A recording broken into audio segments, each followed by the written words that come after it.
Kalau kita bercerita tentang soal graduan muda ini, kebanyakan daripada mereka mungkin tahu cara bagaimana untuk menguruskan atau merancang kewangan. Ada formula-formula tertentu yang digunakan untuk memastikan ada simpanannya, ada perbelanjaannya, ada untuk membayar komitmen ataupun hutang dan ada juga wang untuk pelaburan.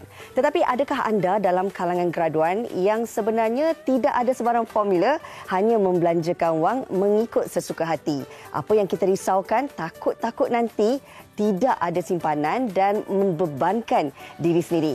Jangan risau, hari ini di Soal Wang kami nak bawakan perkongsian yang bermanfaat untuk anda. Ketahui cara atau formula terbaik bagaimana untuk menguruskan gaji anda. Apatah lagi yang pertama kali bekerja. Seronok kan dapat wang? Seronok jugalah untuk kita menyimpan.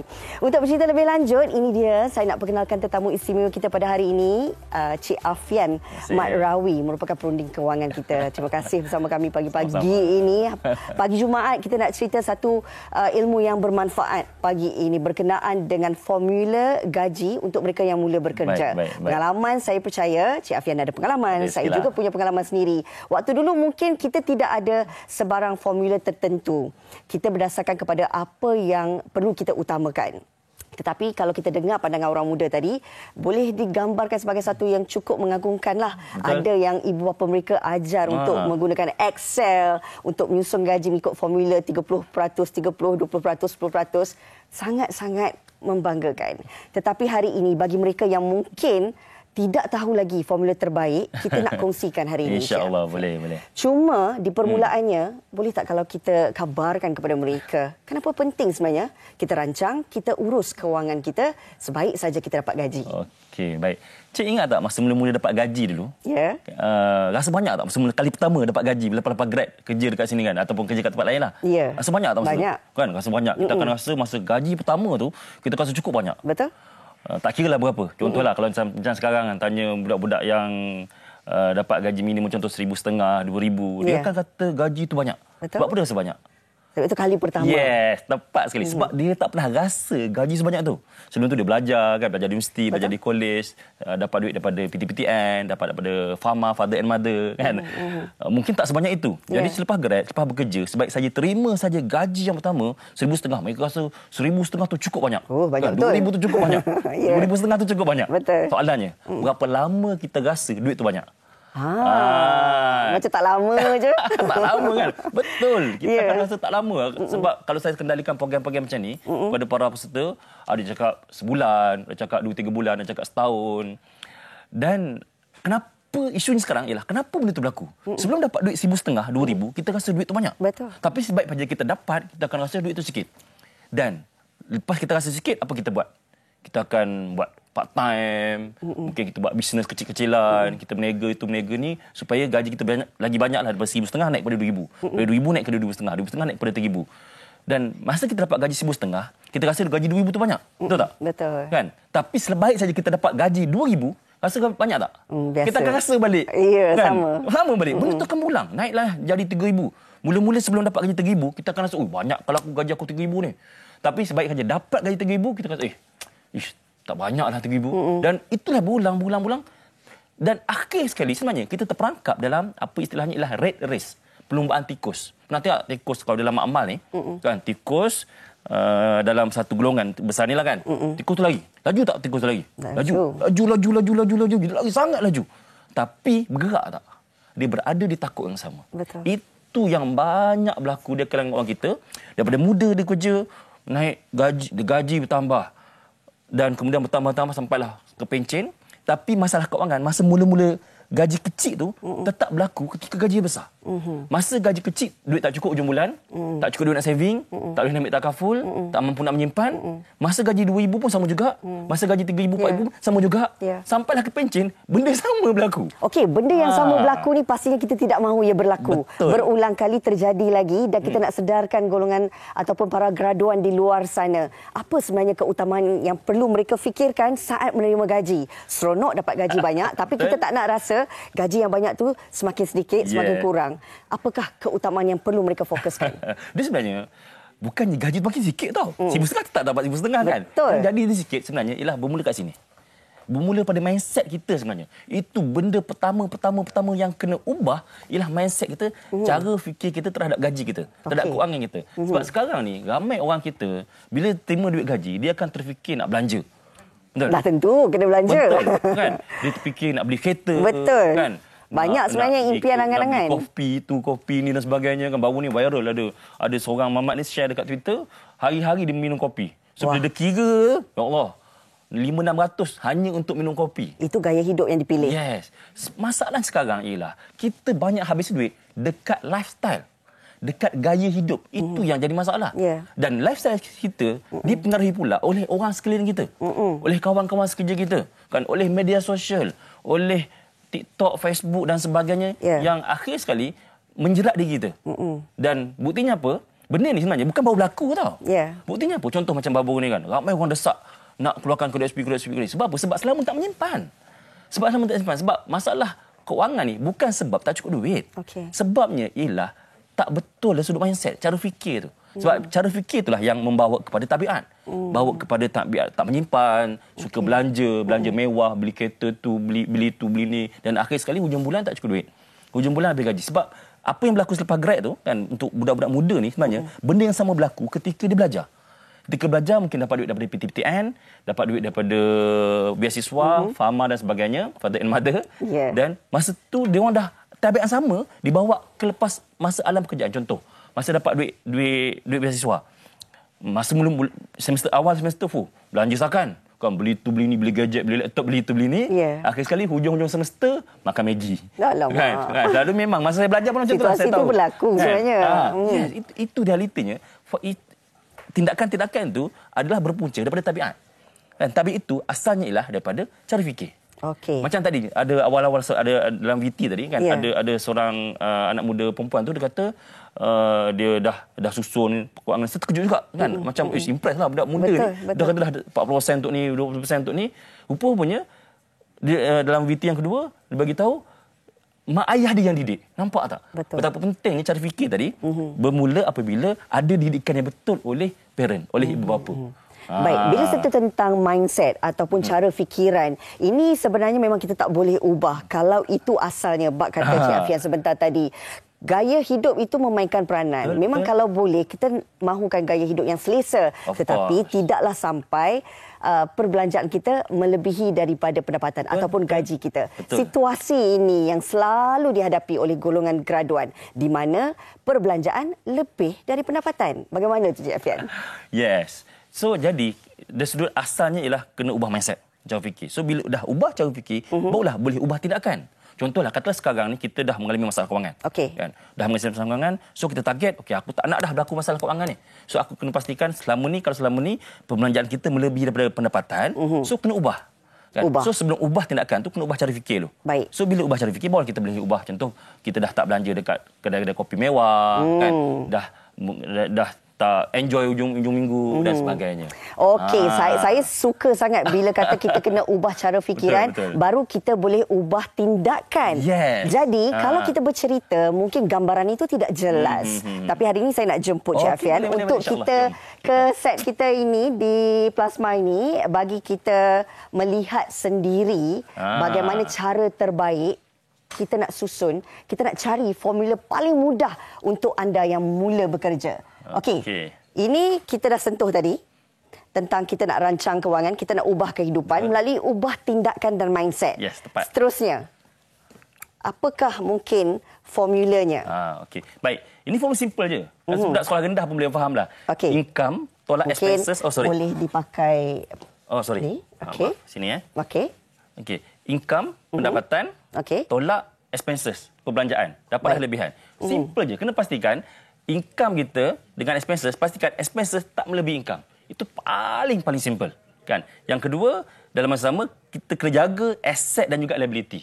Aset, duit saving dalam bank, kan? Kita melabur dalam unit trust, kode SP. Liability pula ialah kita punya hutang kereta, hutang rumah, hutang personal loan, hutang kredit kad dan sebagainya. Okey. Jaga dua benda ni, insya-Allah yang lain-lain selesai. Okey, boleh. Tapi bagi mereka graduan yang mula bekerja ini mungkin tak banyak liability-nya. Betul. Tetapi jangan lupa anda ada satu liability yang memang lepas keluar daripada universiti tu, anda ada pinjaman pendidikan. Itu penting sebab kadang-kadang kita tersasar, terlupa, kita lambat bayar kemudian memberi masalah.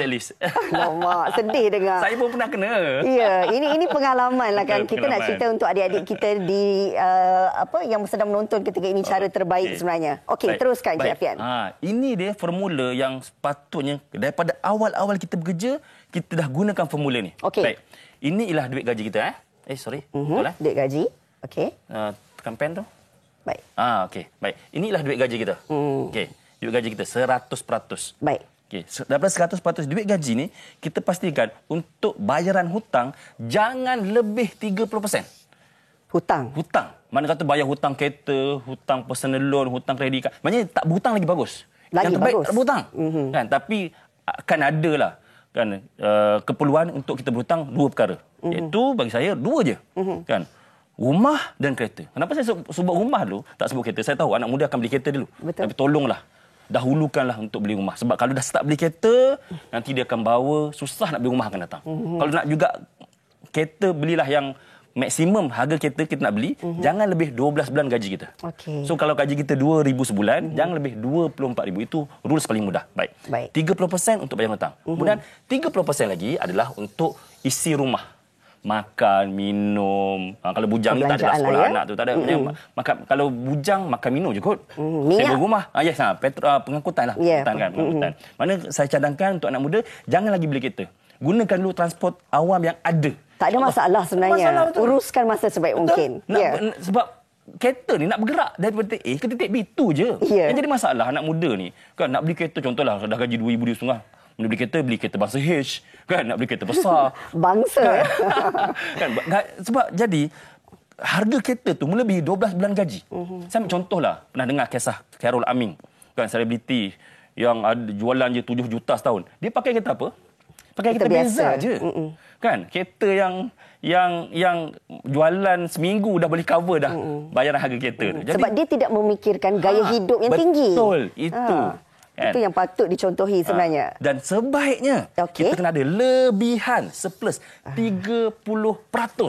Kalau 30% ni macam sukarlah untuk dicapai. Kadang-kadang mereka memikirkan sebab dah ada komitmen. Apatah lagi bekerja di bandar yang besar. Betul. Mungkin harga sewa biliknya tinggi, pendapat pengangkutannya. Dan kalau nak ada lebihan ini, paling minimum berapa sebenarnya Cik Afian? Okey, baik. Contohlah, saya ambil contoh gaji 2,000. Contoh 2,000. Kan, 2,000. 2,000, 30% ialah 600. Jadi, bila kita dapat gaji 2,000, siap-siap potong 600 ni hanya belanja 1,400. InsyaAllah. Siap? Yes, potong siap-siap. Wah. Okey. Itu kita dengar selalu. Adalah formula yang terbaik. Betul. Sebelum kita belanjakan gaji, jadi kita kena simpan dulu. Yes, simpan dulu baru belanja. Tetapi patutnya. Yang menjadi masalahnya, kalau gaya hidupnya sudah tinggi, kalau kos sara hidup juga cukup tinggi di bandar-bandar besar ini, adakah itu satu prinsip yang perlu atau wajib diutamakan? Sebab tu kena ubah gaya fikir dulu. Berat tu. Betul, memang tapi berat. Nak kita kena usahakan. Yes, kena usaha. Sebab macam ni tahu. Kadang-kadang ada orang, saya sebut satu kata-kata lah. Ada benda yang lebih susah daripada susah, iaitu berubah. Faham? Saya ulang balik. Ada benda yang lebih susah daripada susah, iaitu berubah. Jadi nak tak nak, kena berubah dulu. Jadi kena berubah gaya fikir dulu, barulah kita boleh berubah kewangan kita. Okey. Menyentuh tentang gaji 2,000 ini adalah gaji bersih ataupun gaji yang diterima sebelum? Dia, saya ambil gaji bersih lah. Potong gaji EPS, OSO dan sebagainya. Kita anggap macam itulah kan. Okey, baik. Okey, lebihan perlu 30%. Ada. Itu yang pertama sebenarnya perlu dilakukan. Betul. Potong dulu, simpan RM600 tu. Okey, ini ada pemberian dan juga lain-lain. 5%, 5%. Kena ada juga lah peruntukan untuk parent. Jangan tunggu sampai kaya baru nak bagi pada parent. Maksudnya awal-awal bekerja tu. Berkat Yes, berkat sangat-sangat kan. Dan kemudian ni lain-lain saya sebut ni extra untuk cover expenses dan juga untuk repayment hutang ni. Kecemasan kita letak di bahagian mana? Kecemasan dalam lebihan ni ada 3 perkara. Simpanan, perlindungan dan pelaburan. Kecemasan dalam simpanan ni. Baik. Sebab tu saya sebut 30%, simpanan 10%, tujuan dia adalah untuk kecemasan. Baik. 10% untuk perlindungan, takaful, income protection, medical card perlu juga. Kan, sebab ada benda-benda yang mungkin menyebabkan kita masuk hospital, mungkin nauzubillah berlaku kemalangan dan sebagainya, sakit, perlu ada perlindungan. Dan akhir sekali 10% lagi adalah untuk pelaburan. Ini juga termasuk kalau mereka yang bercadang untuk membeli aset rumah dan sebagainya, ya. Betul. Dalam ni, memang dalam ni. Baik. Kita nak terus ke slide yang berikutnya. Ini paling nampaklah. Ini pendapatan dan perbelanjaan contoh yang disediakan oleh Cik Afian sendiri. Kita boleh senaraikan, Cik Afian? Yes. Ini kalau dapat buat dalam bentuk manual ataupun dalam bentuk soft copy Excel pun bagus. Nanti sebenarnya ada juga apps tau. Nanti saya tunjukkan. Okey. Baik, ini ialah aliran tunai yang saya sebut tadi, pendapatan, tolak perbelanjaan, dapat surplus. Tapi secara praktikalnya kena dahulukan surplus dulu. Baik. Ini untuk teorinya lah. Baik. Mana kata pendapatan ni kita ambil kena ada penyata ini dalam bentuk bulanan dan juga tahunan. Kan? Sebab apa? Sebab ada perkara-perkara yang bentuk tahunan. Kan, contoh macam bonus setahun sekali mungkin, kan ada dividen setahun sekali, dan juga sama juga perbelanjaan pun ada perbelanjaan yang setahun sekali, contoh macam road tax, apalagi yuran sekolah anak dan sebagainya. Kalau bujang belum ada anak lagi lah kan. So kita kena catat benda ni supaya kita boleh tahu di mana kita berada sekarang. Barulah kita boleh pergi next step. Contoh macam sekarang kita kata perbelanjaan aku lebih daripada pendapatan aku. Jadi macam nak buat? Tak ada benda ni, macam mana kita nak potong? Macam mana kita nak tambah? Kat mana kita tak tahu kita nak tambah, tak tahu kat mana kita nak potong. Jadi sebab itu kena ada penyata aliran tunai ini. Cash flow statement ini baru boleh. Masih belum terlambat untuk mereka yang booking selama ini, tidak ada sebarang formula, tetapi boleh ini gunakan. Antara asas yang boleh digunakan. Betul. Okey, baik. Paling mudah untuk kita lihat, kita buat pembahagian pendapatan dan juga perbelanjaan. Dan ini gaji yang kita terima dan mungkin ada bonus tahunan dan sebagainya. Ini antara perbelanjaan yang perlu untuk kita sentiasa letakkan setiap bulan. Okey, kalau boleh kita nak bacakan soalan di Facebook ketika ini, insya-Allah. Kalau berkesempatan boleh kita kongsikan. Ini dia, daripada Pak Ngah Merbuk. Assalamualaikum Tuan, ramai generasi muda beri alasan susah nak simpan sebab harga barang naik, tambang naik. Dan apakah solusi yang boleh kita sarankan? Seperti yang kita katakanlah tadi, ini memang satu situasi yang benar-benar berlaku. Betul. Bagaimana, Cik Afian? Baik, saya tanyalah. Pernah ke satu zaman kata, murahnya barang zaman ni? Pernah tak berlaku? Pernah tak? Tak ada. Kalau soalan tadi kata, zaman ni barang mahal. Zaman dulu pun barang mahal. Kan? Tidak pernah berlaku satu zaman. Murahnya zaman ni. Kenapa kita rasa murah? Sebab kita dah melepasi zaman itu. Tak percaya, kalau kita pergilah naik mesyuarat Doraemon, 10 tahun datang, kita akan kata tahun 2003, murahnya tahun 2003. Jadi, kita pakai tengah mindset, itu je. Kalau kita berjaya ubah mindset kita, insyaAllah yang lain dapat settle dengan mudah, tuan-tuan. Saya rasa antara formula yang paling penting adalah kita sememangnya harus tolak dulu. Perlu ada lebihan tu dulu. Tepat sekali. Selepas tu baru kita rancang apa yang perlu kita belanjakan, apa yang ingin kita simpan dan sebagainya. Kita sebenarnya dah didik pada kecil, kan? Contohlah masa kecil-kecil tu, mak ayah bagi atau sekarang bagi pada anak-anak duit belanja, apa kita cakap? Nak ambil duit, pergi sekolah, kita cakap apa? Belanja. Kan? Kalau lebih simpan, betul tak? Betul. Itu bayangkan, dia ada ajar daripada belajar satu. Dah dididik, dah diasuh sebenarnya. Sebab mak ayah kita ajar, ambil duit, terima duit, kita belanja dulu, ada lebih baru simpan, kita ulang daripada darjah 1 masuk darjah 2 sampai UPSR sampai SPM dan kita habis belajar. Itu yang kita buat, sebaik saja kita terima duit gaji. Okey, saya percaya hari ini gambaran secara jelas. Yang penting adalah asasnya. Untuk tahu formula itu sudah pun diterangkan oleh Cik Afian. Cik Afian, masa tidak mencukupi, tapi pesanan ringkas, seringkas yang mungkin untuk graduan hari ini supaya mereka buka mata, celik minda untuk pastikan setiap gaji yang diterima itu dirancang sebaik mungkin. Saya pergi tu slide terakhir, boleh? Boleh. Okey, ini app yang saya sebut tadi lah. Boleh install dan catatkan perbelanjaan. Money Manager, ya? Akhir teruslah. Kan? Ini 7 langkah mudah untuk kita mengubah kehidupan kita. Yang pertama, mesti mulakan dengan matlamat yang jelas.